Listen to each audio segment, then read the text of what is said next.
La dernière fois, on a vu l'histoire des haïkus. Maintenant, il est temps de remonter un peu plus en arrière et de nous intéresser à la poésie classique qui est bien moins connue chez nous.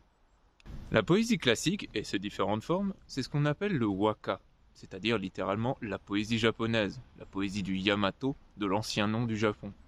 Car ce nom, il est là en opposition au kanji, c'est-à-dire la poésie chinoise. Avant de présenter ces différentes formes, revenons vite sur son histoire. La poésie japonaise, elle tire ses origines de la tradition orale, et notamment des chants destinés aux dieux. C'est alors avec la domestication de l'écriture chinoise qu'elle va prendre peu à peu une forme définie à la cour impériale, où le waka connaîtra un premier essor au début des années 700, c'est-à-dire au début de l'époque Nara. C'est à cette époque qu'on voit apparaître la première grande anthologie de poésie du Japon, le Manyoshu, le recueil des 10 000 feuilles. Je vous laisse deviner combien il y a de poèmes dedans. Perdu, c'est 4500. Il faut ensuite attendre l'époque Heian, à partir de 794, pour que le waka renaisse face à la concurrence de la poésie chinoise et connaisse son véritable essor en tant qu'art à part entière. Cela grâce à la généralisation des kana, c'est-à-dire les alphabets japonais dérivés des caractères chinois. C'est à partir de là que le waka va s'imposer comme art de la cour impériale, avec l'apparition de ce qu'on nomme les 6 génies de la poésie, la première anthologie impériale, mais aussi l'organisation fréquente de concours de poèmes, et par la même occasion la codification de cet art. Le waka aura ainsi une place prépondérante dans la vie aristocratique où il était utilisé de manière quotidienne à l'époque Heian. Que ce soit pour des messages ou par jeu improvisé, la maîtrise de cet art était, en plus d'un signe d'appartenance à cette aristocratie, un signe d'érudition permettant de gagner en prestige. On le retrouve de fait dans les diverses autres formes de littérature de l'époque.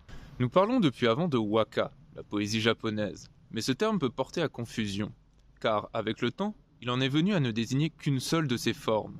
Quand on parle de waka, on fait en général référence au tanka, la poésie courte, qui est composée de 5 vers de 5, 7, 5, 7, 7 syllabes.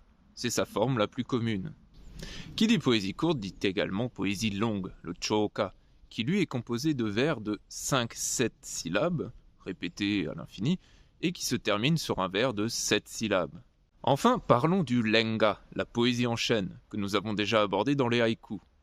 Il suit le modèle du tanka, à cette différence que les 3 premiers vers et les 2 suivants sont composés par des personnes différentes, d'où le nom.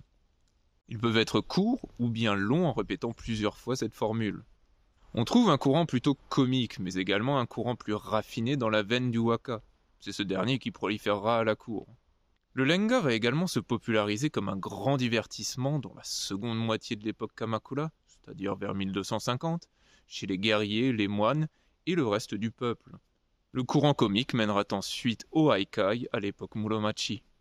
Voilà pour ce qui est des principales formes de la poésie classique. La prochaine fois, on entrera un peu plus dans les détails du waka, c'est-à-dire le tanka. C'est bien, vous suivez.